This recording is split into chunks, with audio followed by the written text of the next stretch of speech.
वहीं छत्तीसगढ़ की 20 विधानसभा सीटों में दोपहर 3 बजे तक 59.19% मतदान हुआ है।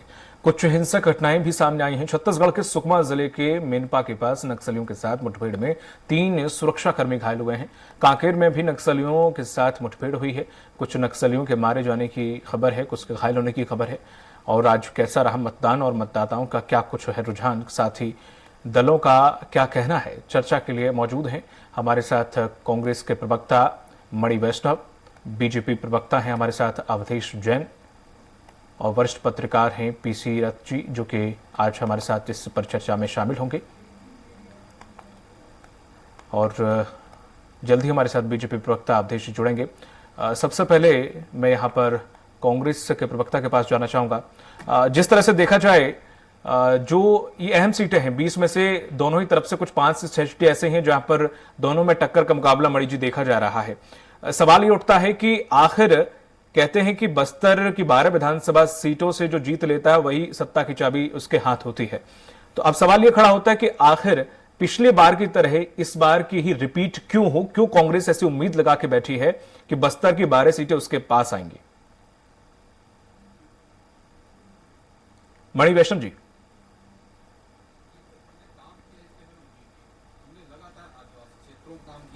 आदिवासी जनता के लिए काम किया, चाहे तेंदुपत्ता खरीदी की बात हो, चाहे धान खरीदी की बात हो, चाहे जमीन वापसी की बात हो, पट्टा वापसी की बात हो, चाहे जितने भी भारतीय जनता पार्टी के शासनकाल में जिन्हें नक्सली बताकर जिन आदिवासियों को जेल के अंदर ठूस दिया गया था, उनको बाहर निकालने का काम हमने किया है। और पहले जिस प्रकार से नक्सली बताकर मासूम आदिवासियों का एनकाउंटर किया जाता था, वो घटनाएं बंद हुई हैं। तो इसलिए हम डंके की चोट पर कह सकते हैं कि 12 की 12 सीटें हमारे पास आएंगी। और यही नहीं, जो 20 जो सीटों में जो चुनाव है, आज 20 सीटों में जो मतदान हो रहा है, पिछले बार इसमें से 20 सीटों में से 19 सीटें हमारे पास थी। केवल रमन सिंह वाली सीट, राजनांदगांव की सीट जो है हमारे पास नहीं आ पाई थी। लेकिन इस बार भारतीय जनता पार्टी की स्थिति इतनी ज्यादा खराब है कि राजनांदगांव की सीट भी डॉक्टर रमन सिंह हार सकते हैं और कांग्रेस प्रत्याशी जीत सकते हैं। ठीक है, लेकिन जिस तरह से देखा जाए, कुछ आपके अपने अनूप नांग जैसे कुछ जहां त्रिकोणीय मुकाबला कर रहे हैं, उनसे आप कैसे जूझेंगे? उन्हें तो मना नहीं पाए आप।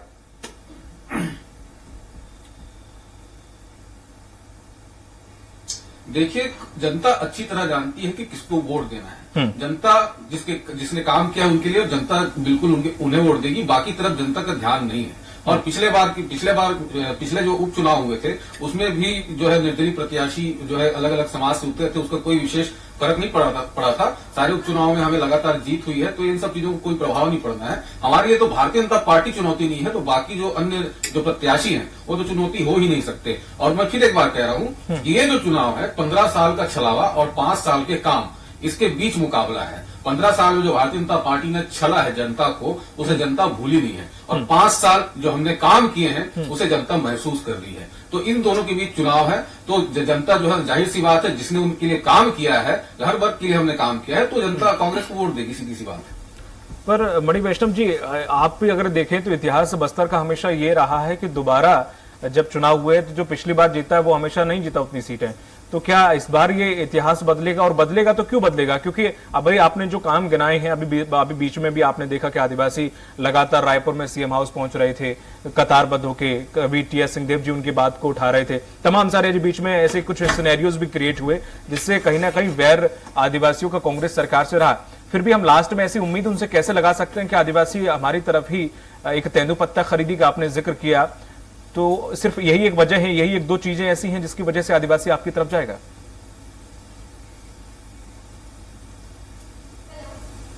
नहीं, ये एक दो चीजें नहीं है। जैसे कि मैंने बताया कि नक्सली बताकर फर्जी एनकाउंटर बंद हुए हैं। बहुत सारे जो है आदिवासियों को हमने जमीन वापस की है। जो नक्सली बताकर जेल के अंदर डाल दिए गए थे, उनको बाहर निकालने का काम किया है। वनोपज की खरीदी हो गई, धान खरीदी हो गई, तमाम प्रकार के काम हमने किए हैं, जिससे जो है आदिवासी लोगों के जेब में 4 पैसा अधिक आ रहा है। तो हमने उसके आर्थिक उन्नति के लिए काम किया है। इसलिए हम कह रहे हैं, एक दो काम नहीं, हमने अनगिनत काम किए हैं, जिसमें 4-5 तो मैंने अभी गिना दिए। तो हमने ऐसे अनगिनत काम किए हैं जिसके कारण जो है आदिवासी समाज हमें वोट देगा और जिताएगा वापस। ठीक, वरिष्ठ पत्रकार सर आपके पास आना चाहूंगा। पीसी जी, जिस तरह से देखा जाए, जैसे कि कांग्रेस बड़ा आश्वस्त नजर आ रही है कि उन्होंने बहुत काम किया है, लेकिन इतिहास भी इस चीज का गवाह है कि बस्तर में कभी दोबारा ये चीजें रिपीट नहीं होती। ठीक है, वो एक हो सकता मिथ भी हो, लेकिन सवाल ये खड़ा होता है कि वाकई कांग्रेस ने वहां पर इतना काम किया है कि वहां का जो मतदाता है वो टस से मस नहीं होने वाला है इस बार। पीसी रथ जी, चुनाव में बहुत सारे फैक्टर होते हैं। कुछ जी दीपक जी, चुनाव में बहुत सारे फैक्टर होते हैं जीत हार के लिए। कई जगह जो पर्सनालिटी होती है उम्मीदवार की, उनका कामकाज देखा जाता है। कई जगह पार्टी की जो ये जो चुनाव घोषणा पत्र है उसका असर होता है, और नेता का कद कितना कद्दावर है उसका भी फर्क पड़ता है, और कितना जनता के बीच में नेता की उपस्थिति है उसका भी फर्क पड़ता है। बस्तर में अगर हम देखें तो बीजापुर इलाके में जैसे जो स्थानीय अभी वर्तमान के जो विधायक हैं जो चुनाव लड़ रहे हैं, विक्रम मंडावी, उनकी उपस्थिति लगातार बनी रही है, जबकि कद्दावर नेता होने के बावजूद भाजपा के जो प्रत्याशी हैं वो वहां उपस्थित नहीं रहते थे, इसलिए उनके खिलाफ थोड़ा सा एक माहौल था। तो जबकि पूर्व मंत्री के रूप में उनका कद बड़ा था, लेकिन इस चुनाव में उनको कड़ी चुनौती मिल रही है और बहुत कड़ी टक्कर है। विक्रम मंडावी के जीतने की स्थितियां दिखती हैं उस तरह से जनसमूह के समर्थन के अगर अपन बात करें तो ये स्थितियां हर जगह अलग अलग हैं। जैसे कोंडा गांव में अपन देखें तो कड़ी टक्कर है भाजपा और कांग्रेस के दोनों के उम्मीदवारों के बीच में। और चुनाव का जहां तक के सवाल है, चुनाव में जो घोषणा पत्र में जो घोषणाएं दोनों दलों ने की है उसमें किसकी घोषणाओं पर जनता को यकीन होगा, क्योंकि बहुत सारी घोषणाएं हैं जो कांग्रेस भी पिछले घोषणा पत्र की पूरी नहीं कर पाई थी, जिसको लेकर भाजपा सवाल उठाती रही। और भाजपा ने जो घोषणाएं की हैं उसमें कितना जनता को अट्रैक्ट कर रही हैं वो देखना होगा, क्योंकि जैसे गैस पे 500 रुपए की छूट का भाजपा का घोषणा है तो वो केवल बीपीएल कैटेगरी की महिलाओं के लिए है, और कांग्रेस की जो घोषणा है वो सभी श्रेणी की महिलाओं के लिए गैस सिलेंडर में 500 रुपए की छूट सब्सिडी। तो ये इसका अपने अपने स्तर पर शहरी और ग्रामीण मतदाता मूल्यांकन करेंगे।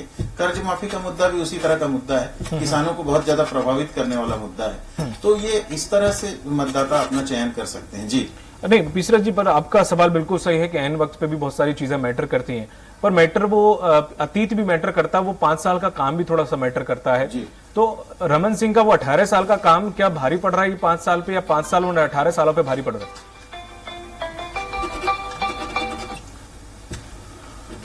ये सीधे सीधे कंपेयर करना मुश्किल है, क्योंकि जैसा आपने कहा था कि जनता रिपीट नहीं करती है बस्तर में, तो वैसा नहीं है, क्योंकि 15 साल तक के तो बीजेपी की सरकार रही। इसका मतलब रिपीट हुई सीटें तभी बीजेपी की सरकार 15 साल तक रही। तो हो सकता है जनता कांग्रेस को मौका दे दे कि भाई एक बार जो किया और जो नहीं कर पाया वो इस बार कर सकेंगे, या इस तरह से। लेकिन कुल मिला के जो घोषणा पत्र दोनों दलों के घोषित हुए उसके कारण जो वातावरण बना वो बहुत ही मतलब उसके कारण बहुत उलटफेर हुआ। शुरुआत में जो स्थिति बन रही थी उसमें बाद के पिछले 3-4 दिनों में काफी परिवर्तन आया, और जो दोनों दलों की स्थितियां थी वो कम ज्यादा हुई हैं। जैसा आपने बताया था कि कुछ जगह जो त्रिकोण संघर्ष जहां हो रहा है, जैसे अंतागढ़ की सीट है, वहां पर भाजपा को फायदा मिलता दिख रहा है, क्योंकि 2-2 निर्दलीय दल अपने अपने वर्किंग पे लगे हुए हैं, और कांग्रेस प्रत्याशी का थोड़ा सा कमजोर स्थिति लग रही है। लेकिन अब फील्ड में बहुत सारे फैक्टर हैं, हो सकता है घोषणा पत्र के आधार पर निर्णय ले पत्र जो है मतदाता, तो उससे चीजें फर्क होंगी। हमको ऊपर से दिखाई दे रही है जो चीजें कि कौन कितना एक्टिव है और कौन कितना जनता के बीच घूम रहा है, लेकिन जो घोषणा पत्र के जरिए जो वायदे जा रहे हैं उनके कारण भी फर्क पड़ सकता है वोटिंग पे। जी ब्रिजेश जी हमारे साथ जुड़ गए हैं, बीजेपी प्रवक्ता। ब्रिजेश जी, आप तक आवाज आ रही है?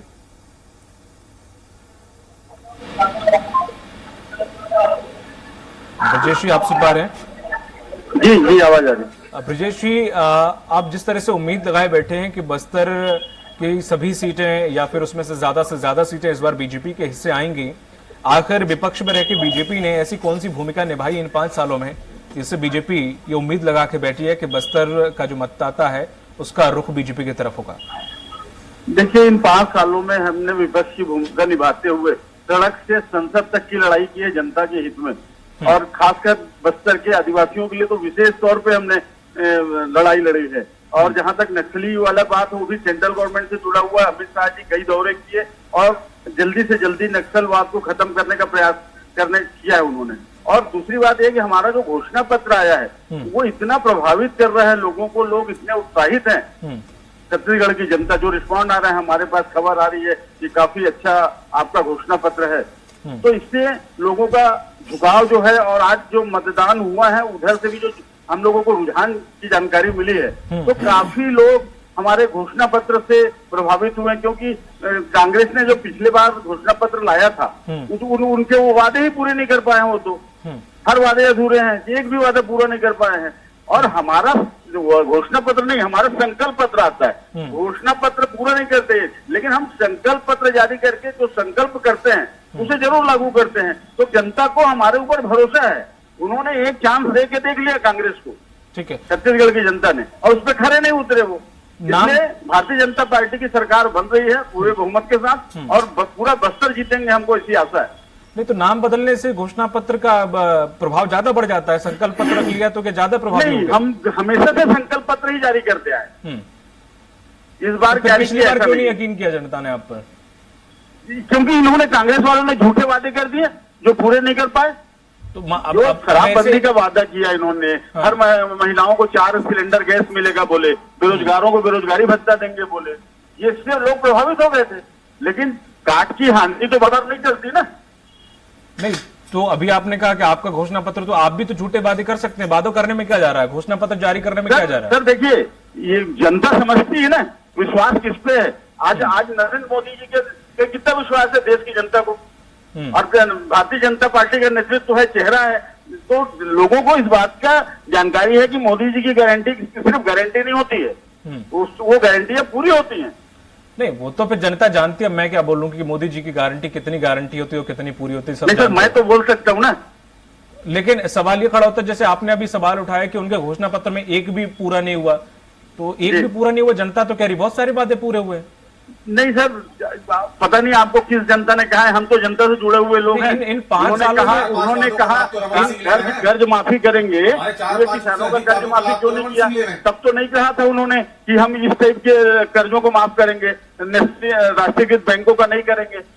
इन ऐसा तो नहीं कहा। उन्होंने बिजली हाफ की बात की थी, बिजली का रेट बढ़ा दिया। उन्होंने कहा था संपत्ति कर आधा करेंगे, संपत्ति कर आधा नहीं किया। तो पूरा लिस्ट है सर, इसलिए बोलो हम इस 5 सालों में जनता के बीच जाके उनकी विफलताओं को रखा है। ब्रजेश जी, एक होता है चुनाव होना, आप सत्ता में थे वो भी 3 साल से थे, उसके बाद आंकड़े देखे थे आपने, क्या थे? भयभीत आंकड़े थे। कोई शायद नई पार्टी होती वो भी इतनी सीटें ले आती उतनी आपकी आई थी।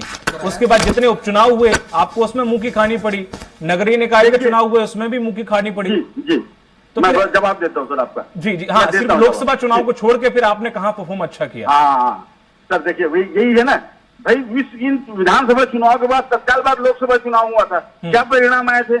जस्ट उलट परिणाम आया था, 11 में से 9 हम जीते थे। तो और रहा सवाल उपचुनाव का, मैं बता रहा हूँ सर, आपको जवाब दे रहा हूँ सवाल का। रहा सवाल उपचुनाव का, तो उपचुनाव में इन्होंने पूरा प्रशासन उतार दिया सर, प्रशासन उतार दिया, हमारे लोगों को वोट डालने नहीं दिए। तो उपचुनाव में तो इस तरह से करके लफड़े करके जीतते हैं ना कांग्रेस लोग। पर पता है ब्रजेश जी, थोड़ा सा ये जो कुछ ऐसे होते हैं पूरे देश में, बीजेपी कहती है, कांग्रेस के वक्तव्य होते हैं कि ईवीएम खराब है, इन्होंने हैकिंग कर ली है, इन्होंने ऐसे कर ली, लेकिन पहली बार बीजेपी प्रवक्ता के मुंह से सुन रहा हूं मैं ये सब। नहीं, ईवीएम का कहाँ कहा मैंने? नहीं, जैसे आप बोल रहे हैं ना, प्रशासन लगा दिया, मशीनरी लगा दी। भारतीय जनता पार्टी ईवीएम पे कभी कोई सवाल नहीं उठाती सर, वोट नहीं डालने दिया। मेरी बात गलत रूप से नहीं जाननी चाहिए, ईवीएम पे कभी कोई सवाल नहीं सर। नहीं, मैं तो पूरा उदाहरण बता रहा था कैसे देती है कांग्रेस। खैर कोई बात नहीं, बने रहेगा हमारे साथ। मणि वैष्णव जी, जिस तरह से उन्होंने कहा कि आपने जो वादे किए थे पूरे 30-36 जो भी वादे किए थे, एक तो पूरा नहीं किया कोई भी, और आपने ऐसा कौन सा काम किया जो कि आपको वोट दें? अब हालांकि वो इतने आश्वस्त नजर आ रहे हैं कि बोल रहे हैं कि अब लगभग सारी सीटें आज की 20 में से 20 सीटें शायद उन्हीं के हाथ से आएंगी। मणि वैष्णव जी, देखिए, भारतीय जनता पार्टी काम है झूठ बोल रहा। मैं आपको बताता हूं, हमने 36 वादे किए थे, उसमें से 34 वादे हमने पूरे कर दिए। लगभग 95% वादों को पूरा करने के बाद छत्तीसगढ़ की राज्य सरकार ऐसी राज्य सरकार है जिसने रिकॉर्ड बनाया है। देश में किसी भी राज्य सरकार ने इतने वादे कभी पूरे नहीं किए। और भारतीय जनता पार्टी घोषणाओं की बात कर रही थी, गारंटी की बात कर रही थी। अरे भाई, जिस दिन मोदी जी के नाम पर, मोदी की गारंटी के नाम से आपने घोषणा पत्र जारी किया, उसी दिन आधा चुनाव आप हार गए, क्योंकि छत्तीसगढ़ की जनता मोदी के ऊपर भरोसा ही नहीं करती, देश की भी नहीं करती। जो 15 लाख वाला झूठ बोला था मोदी जी ने, छत्तीसगढ़ में ही तो बोला था। इस बात को छत्तीसगढ़ की जनता अच्छी तरह जानती है। और आप घोषणाओं की बात कर रहे थे कि हम वादा पूरा करते हैं। 3 चुनाव हुए, तीनों में आपने सरकार बनाई, और इन 3 चुनावों में कुल मिला के 150 वादे आपने किए थे। 150 में से 30% वादों को भी आपने पूरा नहीं किया 15 साल सरकार में रहने के बाद। बेरोजगारी भत्ते का वादा सबसे पहली बार 2003 के चुनाव में आपने किया था और उस बेरोजगारी भत्ते के वादे को लगातार 3 बार सरकार में आने के बावजूद आपने बेरोजगारी भत्ते को पूरा नहीं किया। और दूसरी बात, आप बोल रहे थे, मैं आपको बताता हूं कि इतना ज्यादा अविश्वास पनप चुका था भारतीय जनता पार्टी के प्रति, आप कह रहे थे कोई नई पार्टी भी 14 सीट ले आती। मैं आपको बताता हूं, हम जो है 15 साल लगातार विपक्ष में रहे, लेकिन कभी भी हमारी सीटें 35 से 38 के बीच ही रही, उससे कम नहीं हुई। लेकिन भारतीय जनता पार्टी जब हारी तो इतनी करारी हार हुई कि 14-15 सीट में सिमट गए। तो भारतीय जनता पार्टी के ऊपर छत्तीसगढ़ की जनता अब विश्वास नहीं करती है। 15 साल इन्होंने खूब छला, लेकिन इस बात को अब जनता महसूस करने लगी है कि असली विकास तो कांग्रेस पार्टी के शासनकाल में ही हुआ है और इसीलिए कांग्रेस पार्टी को पसंद कर रही है जनता और दोबारा हमें आशीर्वाद देने जा रही है। पर वैष्णव जी, जिस तरह से अगर देखें, ठीक है आपने वादे कुछ पूरे किए, वो तो दुनिया भारत भी जानता है, सब जगह बखान भी हुआ उसका अच्छा खासा, लेकिन सवाल ये खड़ा होता है कि आपने कई जो योजनाएं किले से लाई, आप बेरोजगारी भत्ता आपने लास्ट में दिया, उसमें भी कहते हैं कि लगभग 30 लाख लोग थे, आप 2.5 लाख बेरोजगारों को दे रहे भत्ता, ऐसे करके विपक्ष लगातार इस आरोप लगाता रहा। गौठानों का आपने बोला गौठाने बना के रख दी, वहां पानी तक नहीं, गाय मर रही है। और गोबर जो आपने शुरू किया, गोबर में कई जगह घोटाला हो रहा है, जमीनी स्तर पर देखें तो वो भी नहीं उस हिसाब से हो पा रहा है। तो ये फिर ऐसे जो आपने उतारी तो बहुत सारी चीजें हैं, लेकिन जमीनी स्तर पर उनका क्रियान्वयन अगर ढंग से नहीं हुआ है, हालांकि मुख्यमंत्री खुद गांव-गांव जाके बीच में उन्होंने जो मुहिम चलाई थी, वो खुद इस चीज का लेकर निर्णय ले रहे थे कि कहां वाकई कमी है, कहां नहीं कमी है चुनाव से पहले। लेकिन सवाल ये खड़ा होता है कि आपने जो वादे पूरे किए वो कितने फुलफिल हुए, वो कहां तक सही है?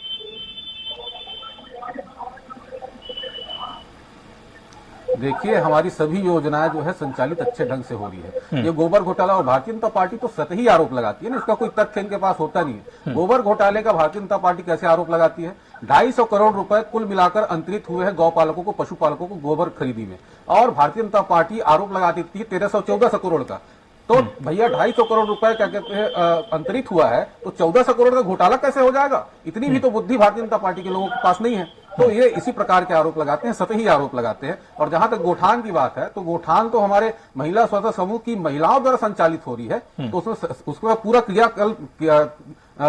क्रिया उसका पूरा काम जो है महिलाएं देखती है, तो उसमें कहीं भी सरकार नहीं कर पा रही, ये वाली बात तो है नहीं। मतलब आप अगर आरोप लगा रहे हैं गोठान संचालित नहीं हो रहे हैं, तो आप सीधा सीधा महिलाओं के ऊपर आरोप लगा रहे हैं, हमारे छत्तीसगढ़ की माताओं बहनों पर आरोप लगा रहे हैं। तो सारी योजनाएं अच्छी तरह संचालित हो रही है और माननीय मुख्यमंत्री जी स्वयं उसकी निगरानी करते हैं, हमारे नेता हमारी उसकी निगरानी करते हैं। ठीक है, मैं लौटूंगा। इस वक्त की बड़ी खबर आ रही है सुकमा से नक्सलियों और सुरक्षा बलों के बीच मुठभेड़।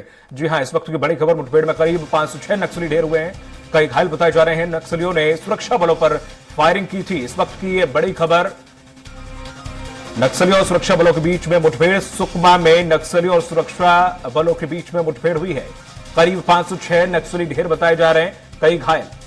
नक्सलियों ने सुरक्षा बलों पर फायरिंग की थी, जवाबी कार्रवाई में कई नक्सली मारे गए हैं। 6 नक्सलियों के मारे जाने की खबर है। पहले चरण के मतदान के बीच इस प्रकार की मुठभेड़ हुई है। चिंताकोबा थाना क्षेत्र के मेनपा और दुलेड़ का यह पूरा मामला बताया जा रहा है, जहां पर नक्सलियों और सुरक्षा बलों में मुठभेड़ हुई। अधिक जानकारी के साथ रोशन जुड़ गए हैं। रोशन, अब स्थिति क्या है और इस पूरी मुठभेड़ में कितने नक्सली मारे जाने की खबर है? क्या कोई सेना या बल का कोई व्यक्ति भी घायल हुआ है, कोई जवान? जी मैं बता दूं, आज पहले चरण का मतदान हो रहा था सुकमा जिले में। नक्सलियों ने कई जगह आज दहशत फैलाने की कोशिश की है। सुबह नक्सलियों ने ताड़मेटला इलाके में कोबरा जवान कुछ नक्सलियों ने फायरिंग की है। और आपको बता दूं कि अभी मिनपा और दुल्लेड़ के बीच में भी लगातार जो है नक्सली 4 बजे के बीच में फायरिंग कर रहे थे, जिसमें से 5 से 6 नक्सली की मारे जाने की खबर है, कुछ घायल भी हुए हैं। और वहीं सुरक्षा बलों के 2 जवान भी घायल हैं। ठीक है, ये दूसरी घटना है कि एक कुछ समय पहले भी इस प्रकार के सुकमा में एक और घटना देखने को मिली थी।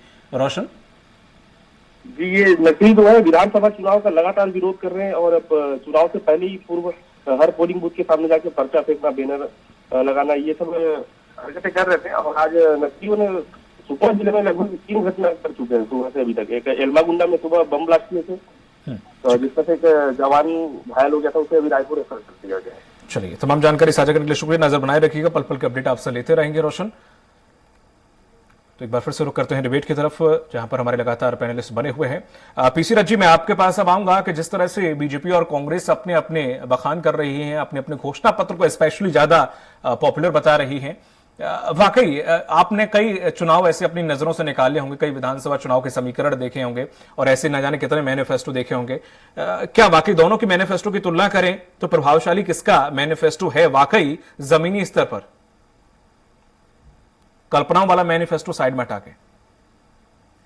जी, जो घोषणा पत्र जो घोषणा पत्र भाजपा ने प्रस्तुत किया तो उस पे आरोप यही लगे कि वो कॉपी कर रही है कांग्रेस के घोषणा पत्र की, ठीक है। ऐसा आरोप लगे। लेकिन ये भाजपा ने कहा कि ये हमने मतदाताओं से जो फीडबैक मांगा था, जो हमने डिब्बे भेजे थे जनता के बीच में कि वो सुझाव दें कि घोषणा पत्र में क्या रखा जाए, तो उसके फीडबैक पे आधारित हमने ये घोषणा पत्र बनाया है करके। लेकिन ये लोगों के मन में ये चीजें आई कि क्या कारण है कि गांव को फोकस करके भाजपा का ये घोषणा पत्र आया।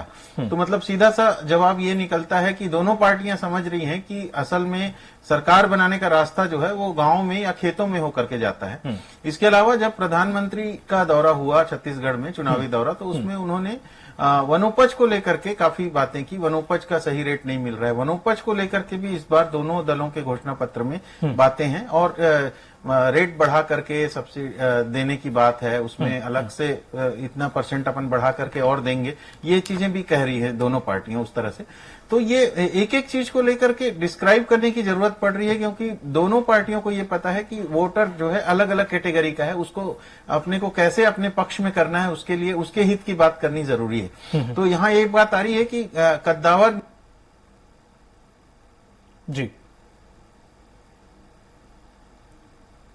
जी विसरत जी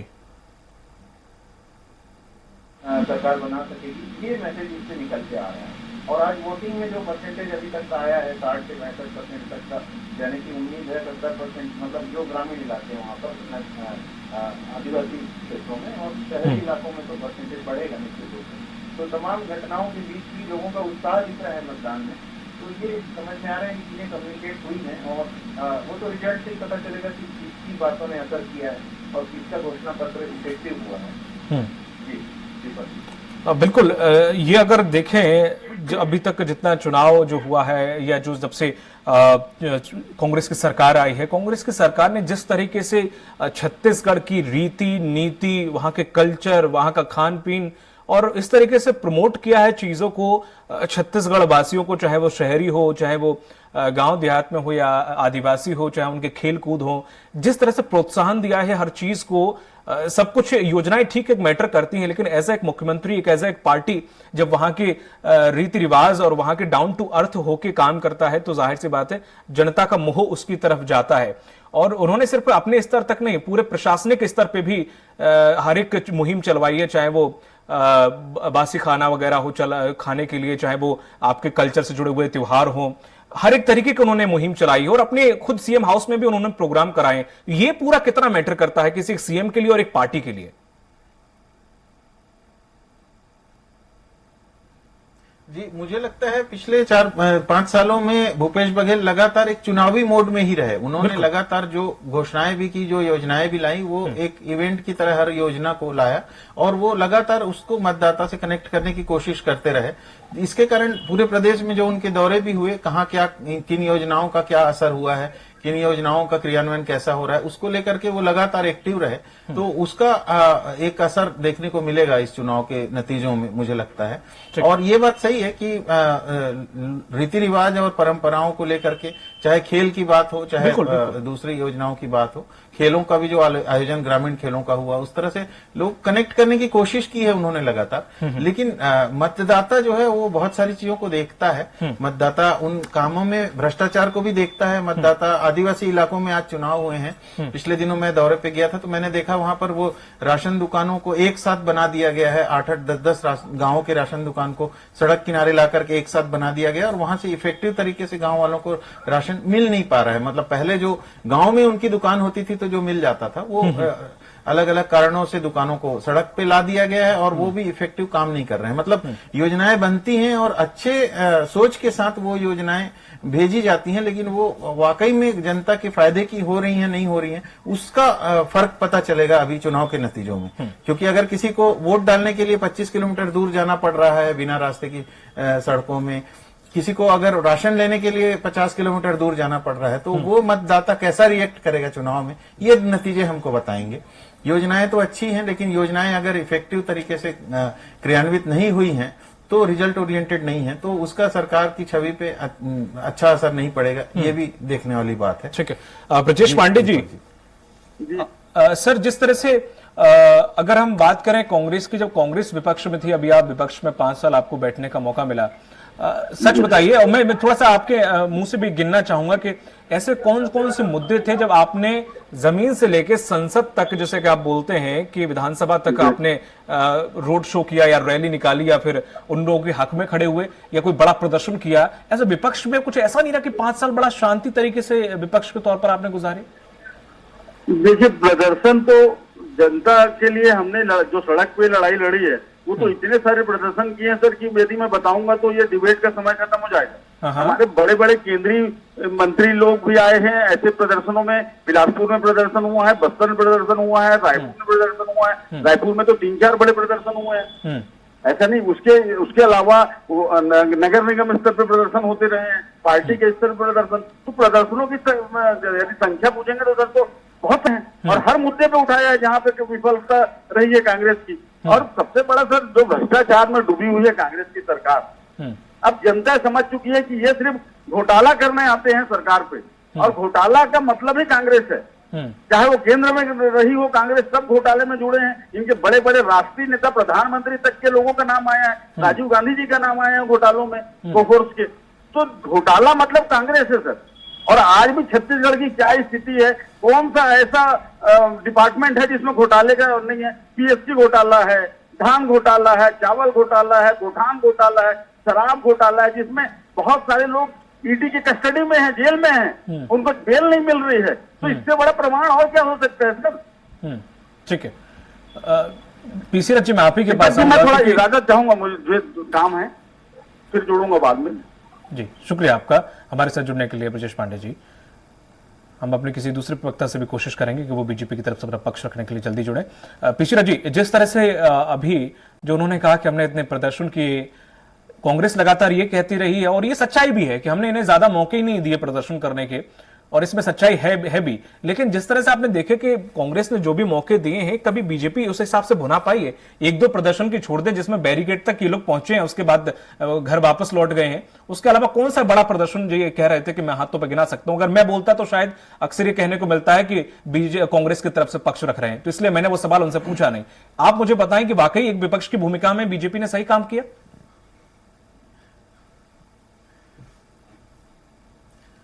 बीजेपी के लिए एक बड़ी दिक्कत रही, क्योंकि केंद्र में सरकार बीजेपी की थी और इससे जुड़े हुए जितने मुद्दे थे उसको बीजेपी अगर उठाती तो वो केंद्र सरकार के खिलाफ जाता। बिल्कुल सही ये बात है। समस्या थी, और एक लीडरशिप की स्पष्टता नहीं होने के कारण भी था, जुटता का उस तरह से माहौल नहीं दिख पाया।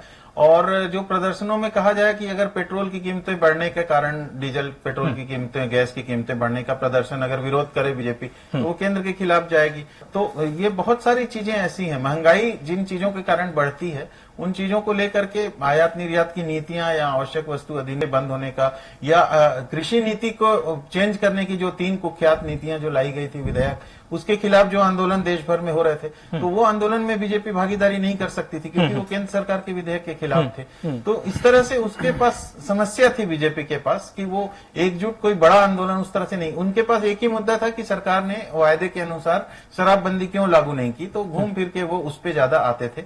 और आप देखिए कि जो पहले बात करते थे कि अपन 15 क्विंटल होता है, आप 20 क्विंटल की बात, जो 15 क्विंटल खरीदी धान की जो होती है, केंद्र अभी कांग्रेस सरकार ने जो 20 क्विंटल प्रति एकड़ के हिसाब से धान खरीदने की बात की है, तो बहुत से बीजेपी नेता उस समय आलोचना किया करते थे कि वो इतना तो उत्पादन ही नहीं है, एवरेज उत्पादन कम है और हम जबरदस्ती ये इसका मतलब कुछ गलत तरीके का धान जो है या तस्करी का धान बिकवाया जाएगा क्या, इस तरह की बात करने वाले लोग थे। लेकिन अब उस बीजेपी को भी ये स्वीकार करना पड़ा कि हम धान इतना खरीदेंगे।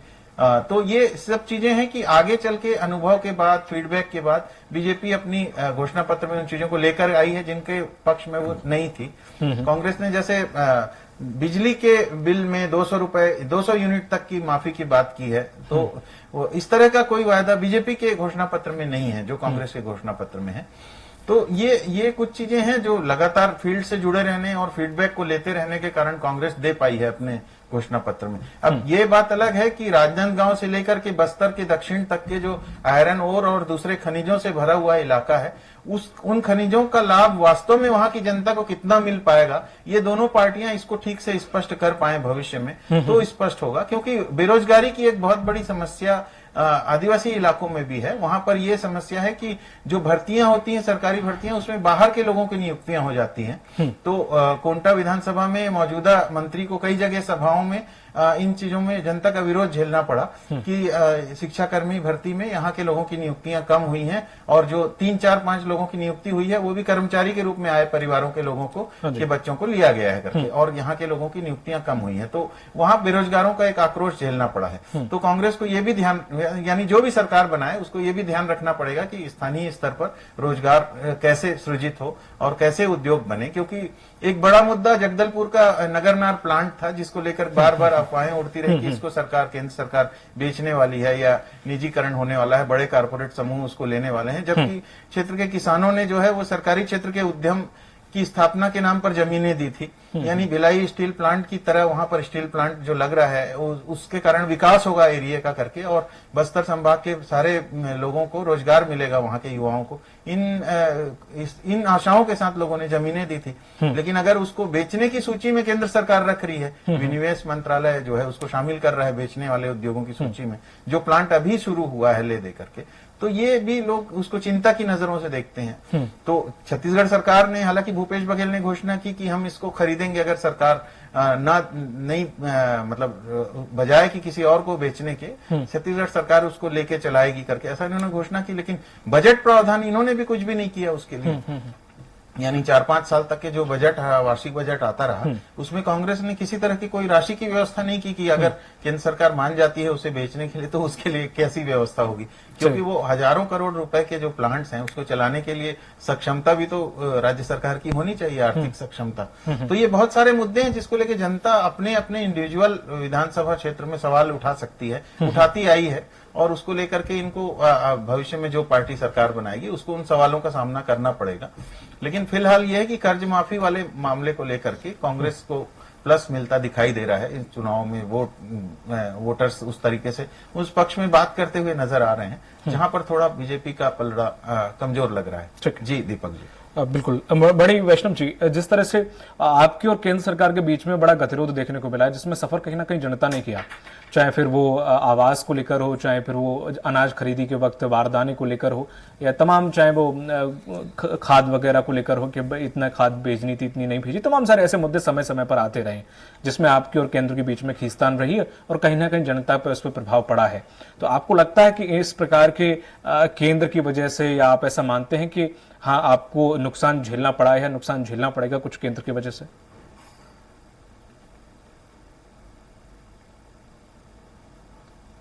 जी बेशक। देखिए, संघीय ढांचे का लगातार जो है, संघीय ढांचे को लगातार नुकसान पहुंचाने का काम भारतीय जनता पार्टी ने किया है। देखिए, संविधान ये कहता है कि केंद्र सरकार और राज्य सरकार को मिलकर काम करना चाहिए, दोनों एक दूसरे के सहयोग से काम करते हैं। लेकिन केंद्र में जब से मोदी जी की सरकार आई है तब से लगातार असहयोग बरत रही है। हमारे जितने भी योजना है, जब भी हम कोई योजना बनाते हैं तो उसमें रोड़े अटकाने का काम जो केंद्र में बैठी भारतीय जनता पार्टी की सरकार करती है। जब हमने 2500 रुपए समर्थन मूल्य में धान खरीदने की बात कही तो केंद्र सरकार ने कह दिया कि हम सेंट्रल पूल में चावल नहीं लेंगे। अगर आप समर्थन मूल्य से 1 रुपए में अधिक में भी धान खरीदी करेंगे तो हम सेंट्रल पूल में आपका चावल नहीं लेंगे।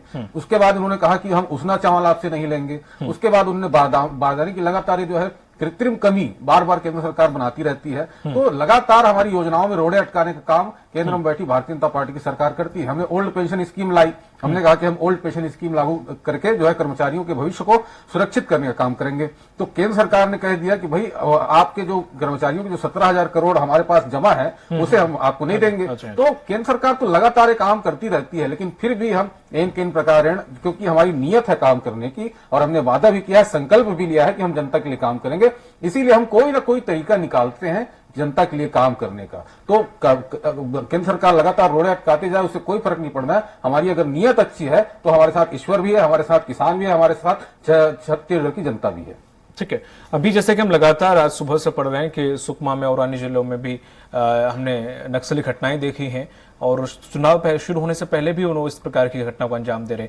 आप इस तरह से नहीं दिख रहे कि एक होता है कि आम डेज में कोई नक्सली वारदात को अंजाम देते हैं, लेकिन चुनाव के समय इतनी सख्ती के बावजूद लगातार वो आंख दिखा रहे हैं और न सिर्फ फायरिंग कर रहे हैं बल्कि बीजेपी नेताओं की लगातार हत्या भी कर रहे हैं। हो सकता है कि कोई कांग्रेस का भी नेता, वो अलग बात है। लेकिन क्या आप ये हमेशा, जब आपकी सरकार आई, आप शुरुआत में आप बोले थे कि जहां पर अहिंसा के जो रास्ता अपनाए जाएंगे, जब बोली से बात बन सकती है तो गोली से क्यों, ये बयान था मुख्यमंत्री जी का। लेकिन बोली से मुझे ऐसा लगता है कि बात बनी नहीं, अब तो वो सीधा सीधा आंखें दिखा रहे हैं कि चुनाव के समय में भी लगातार फायरिंग कर रहे हैं, इस प्रकार की घटनाएं। तो जाहिर है छत्तीसगढ़ की छवि पर बट्टा लगता है ना इस प्रकार से सर, कि अगर नक्सली इतने प्रभावशाली तरीके से, अगर वो चुनाव के समय, जब मालूम है सीआरपीएफ भी लगी हुई है, पूरा बल लगा हुआ है, और फिर भी वो घटनाओं को अंजाम दे रहे हैं।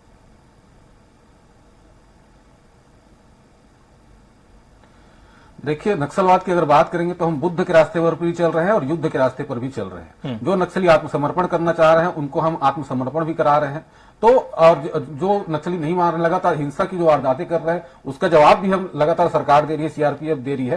तो इसमें कहीं कोई शंका नहीं है कि नक्सलवाद पहले से कम हुआ है। भारतीय जनता पार्टी के शासनकाल में 2 ब्लॉक से 14 जिलों तक नक्सलवाद पनप चुका था। यहां तक कि पूर्व मुख्यमंत्री डॉक्टर रमन सिंह के जो गृह ग्राम है कवर्धा, वहां तक नक्सली पहुंच गए थे। लेकिन आज जो है नक्सलवाद सिमट चुका है। कांग्रेस सरकार आने के बाद लगातार हतोत्साहित करने का काम नक्सलवाद को कांग्रेस पार्टी कर रही है। और यही कारण है कि पहले जो हर दिन कोई ना कोई अप्रिय घटना सुनाई देती थी नक्सलियों की तरफ से, लेकिन अब उसमें काफी कमी आ गई है। और इस चुनाव के समय तो नक्सली हमेशा ऐसी हरकतें करते रहते हैं, तो पहले की तुलना में काफी कम हो गए हैं नक्सलवाद की घटना, जिसका कारण है कि हमने आदिवासियों को अपने भरोसे में लिया है और नक्सलियों के खिलाफ भी हमने लगातार कार्रवाइयां की है। ठीक है, पीसी रथ जी, जैसे पहले हम देखें तो कोटा का रेशियो वोटिंग परसेंट तब भी कम था, पिछली बार की तरह सबसे कम था, और इस बार भी वही हालात हैं, लगभग 30%। शायद मैं 3 बजे तक के आंकड़े जो बता रहा हूँ 30% के लगभग था।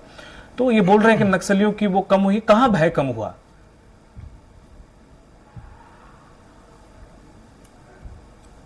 जी, कोंटा विधानसभा मैं खुद पिछले दिनों जाकर के आया हूं। वो बहुत ही बड़ा इलाका है, लगभग 145 किलोमीटर लंबा एक विधानसभा क्षेत्र है। वो 70-80 किलोमीटर चौड़ाई कम से कम मान के चलिए आप।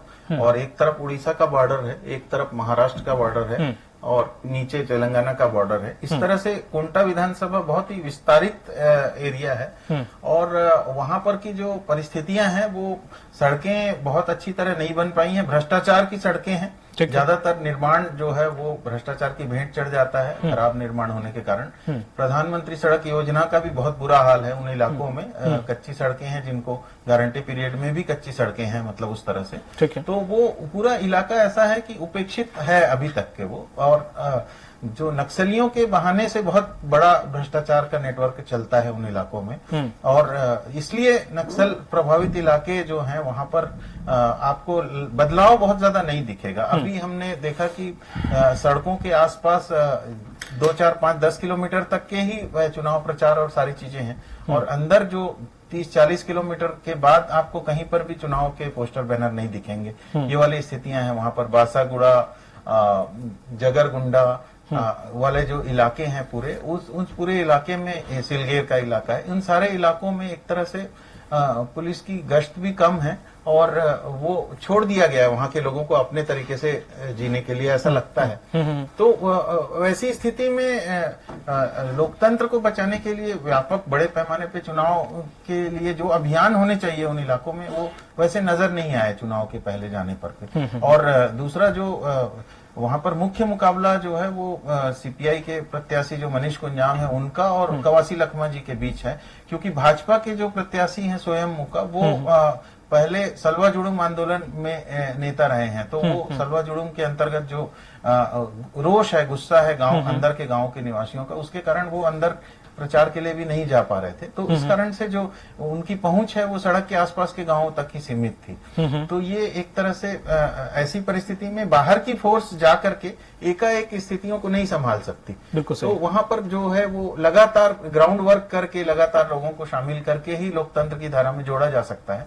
और वो विकास कई मामलों में शिक्षा के लिए शिक्षकों को, स्वास्थ्य कर्मचारियों को जाने आने में सुरक्षा बलों के कारण भी दिक्कतें होती है। सुरक्षा बल उन पे भी संदेह करते हैं क्योंकि सुरक्षा बल बाहर से आए रहते हैं, तो रोज जाने वाले शिक्षकों को भी वो नक्सलियों की संदिग्ध निगाह से देखते हैं या व्यापारियों को भी संदिग्ध निगाह से देखते हैं। इस कारण से एक जो वातावरण बनना चाहिए एक लोकतंत्र के लिए बेहतर वातावरण, वो बन नहीं पाता है और इसलिए ऐसी घटनाएं होती रहती हैं। और चुनाव के समय में नक्सलियों को अपनी उपस्थिति दिखाने के लिए ये इस तरह की घटनाएं करके दिखाना जरूरी होता है। ऐसा लगता है कि वो इसी बहाने अपनी ताकत को आंकने की कोशिश करते हैं, जबकि सुरक्षा बल बहुत गंभीर परिस्थितियों में काम कर रहे हैं। वहां पर रात के अंधेरे में अनजाने जंगल में उनको गश्त लगानी पड़ती है। जिस तरह से वो हिमाचल से, तमिलनाडु से, अलग अलग दूर दूर के देश के हिस्सों से आए रहते हैं और वहां पर उनको एक तरह से भय के वातावरण में काम करना पड़ता है। और लेकिन वहां बहुत जरूरत है, बहुत सहानुभूतिपूर्ण तरीके से वहां हस्तक्षेप की जरूरत है।